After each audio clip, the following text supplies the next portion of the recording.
तो ये ब्लड की ऑस्मोलैरिटी है। अब पूछोगे आप ऑस्मोलैरिटी क्या है। तो देखो ऑस्मोलैरिटी क्या है बच्चों, तो ऑस्मोलैरिटी क्या होती है, ये एक जैसे मोलैरिटी आपने पढ़ा हुआ होगा केमिस्ट्री में, number of moles dissolve in 1 litre of solution. तो मोलैरिटी है, मोलैलिटी है, सारा टर्म आपने नॉर्मलिटी पढ़ा हुआ है। वैसे ही ऑस्मोलैरिटी क्या होती है, it is the term use to measure the salt concentration, in any body fluid. वो बॉडी फ्लूइड ब्लड हो सकता है, वो बॉडी फ्लूइड जीएफ हो सकता है, ग्लोमेरुलर फिल्ट्रेट, या कहीं भी जहाँ भी आपको सॉल्ट की कंसंट्रेशन देखनी हो कि इस फ्लूइड में, इस बॉडी फ्लूइड में कितना सॉल्ट का अमाउंट है, सॉल्ट की कितनी कॉन्सेंट्रेशन है सॉल्ट की, तो उसको देखने के लिए एक जो टर्म यूज करेंगे बताने के लिए, उसी को बोलते हैं हम ऑस्मोलैरिटी। क्लियर। तो हमेशा आपको याद रखना पड़ेगा, ये लेफ्ट साइड का भी रब करते हैं तो ज़्यादा आपको समझ में आएगा चीज़ें। तो देखो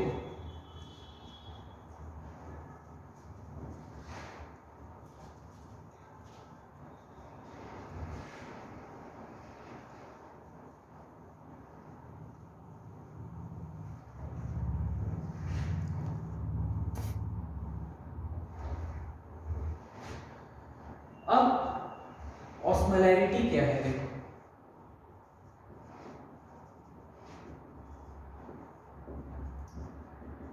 it is the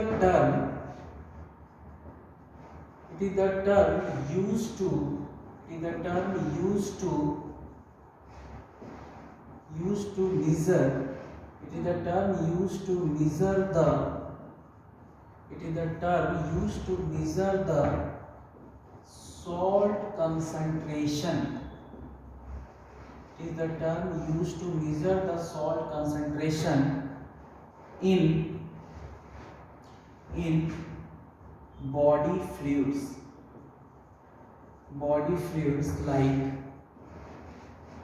like blood, glomerular filtrate। और कहीं भी अगर आपको सॉल्ट के कंसंट्रेशन को पता करना है कि इस ब्लड में कितना सॉल्ट प्रेजेंट है, ग्लोमेरुलर फिल्ट्रेट में कितना सॉल्ट प्रेजेंट है, तो उसको आपको ऑस्मोलैरिटी में बतानी पड़ेगी, और उसकी यूनिट है मिली ऑस्मोल पर लीटर। इसी को लिख सकते हैं हम, ये जो पूरा मैंने लिखा 300 m is for milli, osmole का तो ऑस्मोल ही रहेगा, L-1 का मतलब पर लीटर, ऑस्मोल पर लीटर, है ना। तो इस तरह से अपन लिख सकते हैं। तो कहीं भी आपको अगर ऑस्मोलिटी मेंटेन करनी हो, कहीं भी मेजर करनी हो, एक चीज और टर्म आप यूज कर सकते हो जो हम अभी यूज करेंगे, तो body fluids like blood, glomerular filtrate and medullary interstitial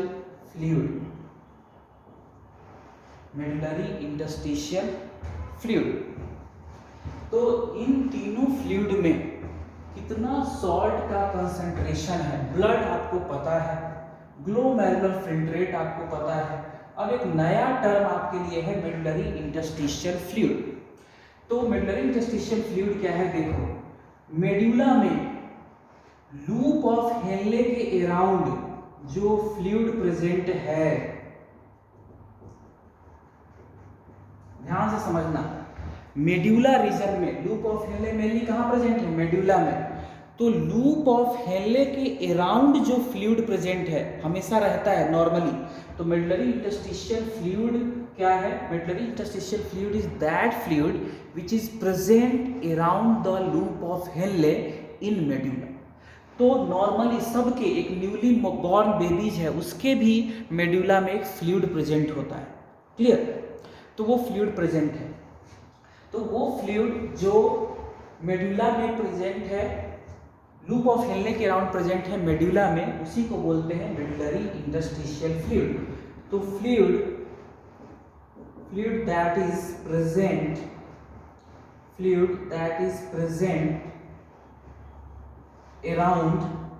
fluid that is present around loop of Henle,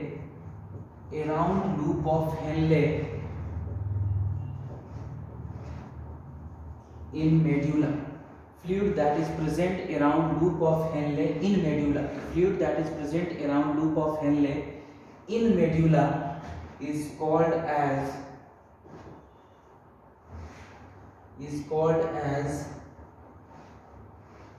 medullary interstitial fluid.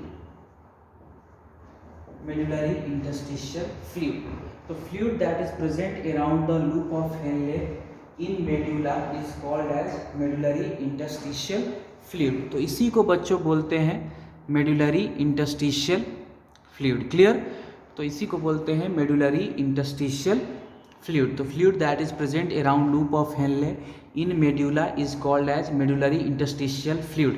MIF मैंने चारों तरफ लिखा हुआ है, तो चारों तरफ जो फ्लूइड है उसी को हम MIF बोलते हैं. तो देखो, अब सपोज करो किसी बेबीज का, ध्यान से, किसी भी न्यूली बॉर्न बेबी का जो ब्लड है उसका ऑस्मोलिटी 300 होता है, और मेडुलरी इंटरस्टिशियल फ्लूइड में भी जो सॉल्ट का कंसंट्रेशन है वो हर जगह 300 होता है. हर जगह, कहीं भी आप देखोगे, यहाँ भी आप लिख सकते हो, यहाँ भी लिख सकते हो, कहीं भी आप लिख लो तो 300 रहता है. मेडुलरी इंटरस्टिशियल फ्लूइड में भी 300 होता है. मतलब ये कंडीशन है एक न्यूली बॉर्न बेबी की. तो एक न्यूली बॉर्न बेबी के किडनी में, न्यूली बॉर्न बेबी है, अब वो पहली बार यूरिन बनाएगा. मान लो किसी भी मदर के ओम में, मदर के यूट्रस में तो मदर से एक्सक्रीट करता था, अब वो पहली बार यूरिन बनाने वाला है, न्यूली बॉर्न बेबी. उसके केस से हम लोग समझते हैं जो मैं समझाना चाह रहा हूँ आपको. तो हमारा जब ब्लड होता है उसकी ऑस्मोलिटी 300 होती है हमारे में ब्लड की, उस बेबी में भी 300. अब यहाँ जितना सॉल्ट है इतना सॉल्ट यहाँ भी है, तो GF का भी जो ऑस्मोलिटी होता है यहाँ पे बाउमेस कैप्सूल में वो 300 होता है. अब वो GF आ गया कहाँ पे, वो GF आया जिसका ऑस्मोलिटी 300 है, वो आया डिसेंडिंग PCT में, PCT से होता हुआ आया डिसेंडिंग लिम्ब में. डिसेंडिंग लिम्ब में आ रहा है, कोई प्रॉब्लम नहीं कि हर जगह 300 ही है, यहाँ भी 300, यहाँ भी 300, यहाँ भी 300, यहाँ भी 300. जब ये डिसेंडिंग लिम्ब में आता है, sorry ascending limb, sorry ascending limb, ध्यान से समझना. जब ये असेंडिंग लिम्ब में आया, ठीक है ना, जैसे ही ये असेंडिंग लिम्ब में आया, अब क्या होगा, असेंडिंग लिम्ब में आपको पता है कि सॉल्ट पंप लगे होते हैं, सॉल्ट पंप लगे होते हैं, ठीक है. ये क्या करते हैं, अब इस GF में सॉल्ट तो है ही, तभी तो उसका ऑस्मोलिटी है दैट इज 300. अब ये क्या करता है, ये यहाँ से उस GF से सॉल्ट बाहर फेंकने लग जाता है, इस GF से सॉल्ट बाहर फेंकने लग जाता है. कौन? सॉल्ट पंप्स या सोडियम क्लोराइड पोटासियम को ट्रांसपोर्टर या सोडियम पोटासियम क्लोराइड को ट्रांसपोर्टर, ये अब सॉल्ट बाहर फेंकना शुरू करेंगे. कहाँ? मेडुलरी इंटरस्टिशियल फ्लूइड में. अब ये सॉल्ट यहाँ फेंकना शुरू किया इन्होंने. अब बताओ, अगर आप किसी फ्लूइड में सॉल्ट डालोगे तो उसकी ऑस्मोलिटी बढ़ेगी या कम होगी या सेम रहेगी? उसकी ऑस्मोलिटी बढ़ जाएगी.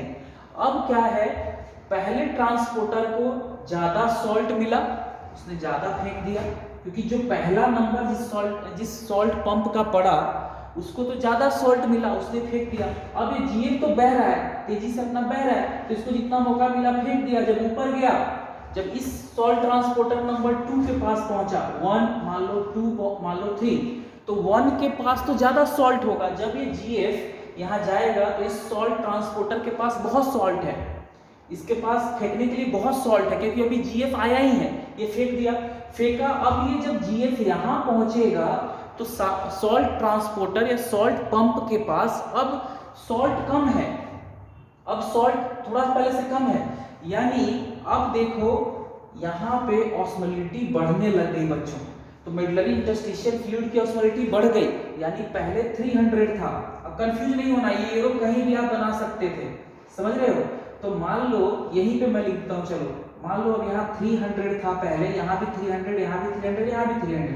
अब यहाँ बढ़ के 300 से ज्यादा बढ़ जाएगा, 400 हो जाएगा, या कह सकते हो यहाँ पे ऑस्मोलिटी 500 हो गई, यहाँ पे ऑस्मोलिटी 400 हो गई, यहाँ पे 350 हो गई। इस तरह से समझ में आ रहा है। तो ऑस्मोलिटी इस तरह से 350 हो गई, समझ में आया। यानी यहाँ भी मैं वही लिख सकता हूँ, यानी यहाँ पे शुरू में देखोगे तो ये हो गया 350, अब मान लो यहाँ पे बन गया 400, यहाँ पे मान लो हो गया 500, ठीक है। इस तरह से बढ़ती जा रही है ऑस्मोलिटी, 500 हो गई। इसको भी वही लिख सकता हूँ मैं अब 500, इसको लिख सकता हूँ मैं 350, यहाँ पे लिख सकता हूँ 400। आपको समझ में आ रहा है।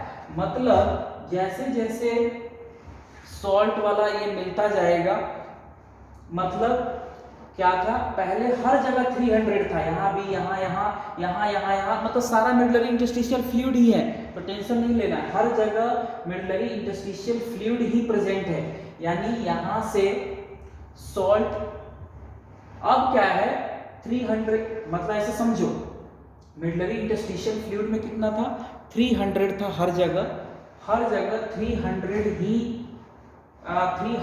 ही ये था क्या, ऑस्मोलिटी। ये जो ब्लड फिल्टर्ड हो क्या गया, जीएफ बना, उसका भी 300 है, सब कोई प्रॉब्लम नहीं था। यहाँ वो जीएफ मस्त अपना जा रहा था 300, क्योंकि बाहर में 300 ही था। जब इस रीजन में पहुंचता है तो यहाँ पे सॉल्ट पंप होते हैं, वो बाहर सॉल्ट फेंकने लगते हैं, कहाँ, मेडुलरी इंटरस्टिशियल फ्लूइड में। और जब मेडुलरी इंटरस्टिशियल फ्लूइड में सॉल्ट फेंकेंगे तो यहाँ पे जो मेडुलरी इंटरस्टिशियल फ्लूइड है उसका ऑस्मोलिटी बढ़ने लगेगा, और ऐसे फेंकते फेंका बढ़ गया। अब जब दूसरी बार जीएफ आया, जीएफ आराम से जा रहा है अपना, जब ये दूसरी बार जीएफ आया, ठीक है ना, जब ये दूसरी बार जीएफ आया, जब जीएफ आया तो अपना ये 300 है, कोई दिक्कत नहीं है, ये अपना 300 आया।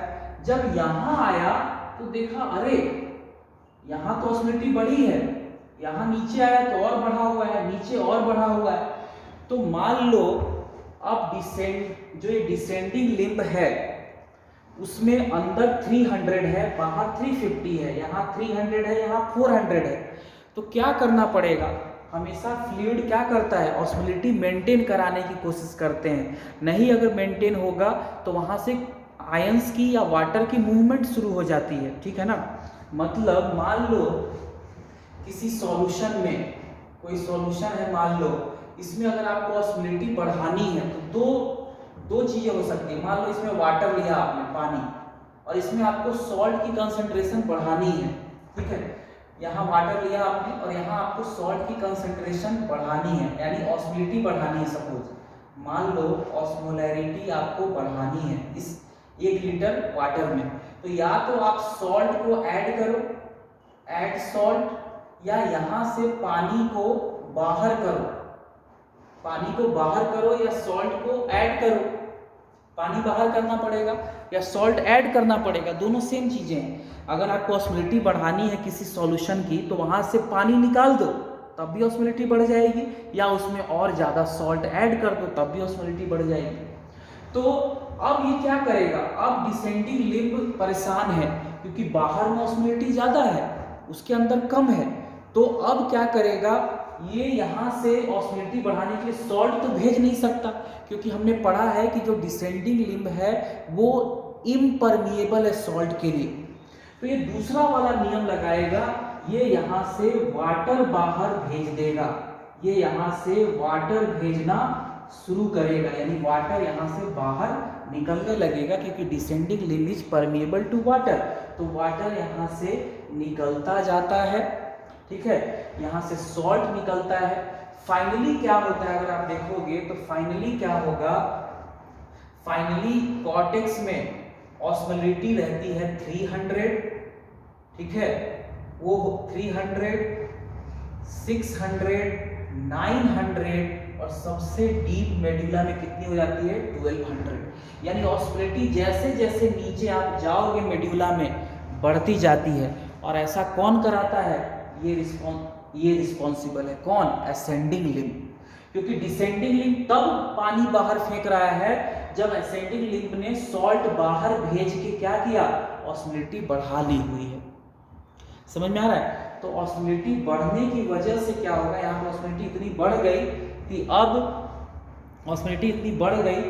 अब डीसीटी ने ऑस्मोलिटी इतनी बढ़ गई जिसकी वजह से डीसीटी कर रहा हूँ, डिसेंडिंग लिम्ब ने यहाँ से पानी भेजना शुरू किया था। तो क्या होता है, ऑस्मोलिटी इंक्रीज करती जाती है, 300 रहती है कॉर्टेक्स में, और जैसे जैसे आप मेडुला में जाते हैं ये ऑस्मोलिटी बढ़ती गई।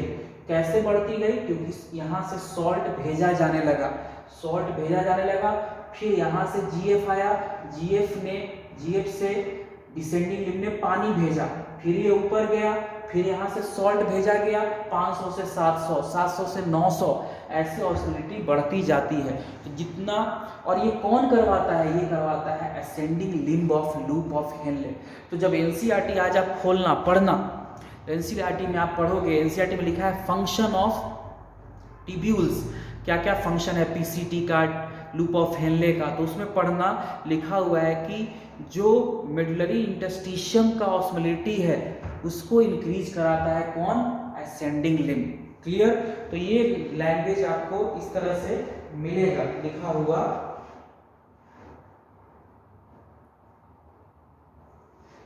कि मेडुलरी इंटरस्टिशियल फ्लूइड का ऑस्मोलिटी कौन इंक्रीज कराता है, कौन हाई मेंटेन रखता है? तो वो रखता है ascending limb of loop of Henle. Clear? तो ascending limb of loop of Henle क्या करता है? इस तरह से एनसीईआरटी लिखा है, this region plays a significant role in the maintenance of high osmolality of medullary interstitial fluid. तो मेडुलरी इंटरस्टिशियल फ्लूइड का जो ऑस्मोलिटी है, हाई ऑस्मोलिटी, कौन मेंटेन करता है? यही असेंडिंग लिम्ब। तो असेंडिंग लिम्ब जो है वो हाई ऑस्मोलिटी को मेंटेन कराता है। तो ये याद रखना आप, ascending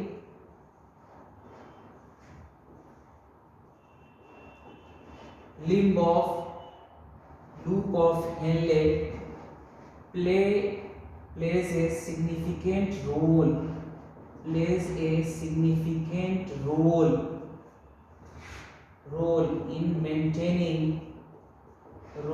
in maintaining high osmolarity of medullary interstitial fluid।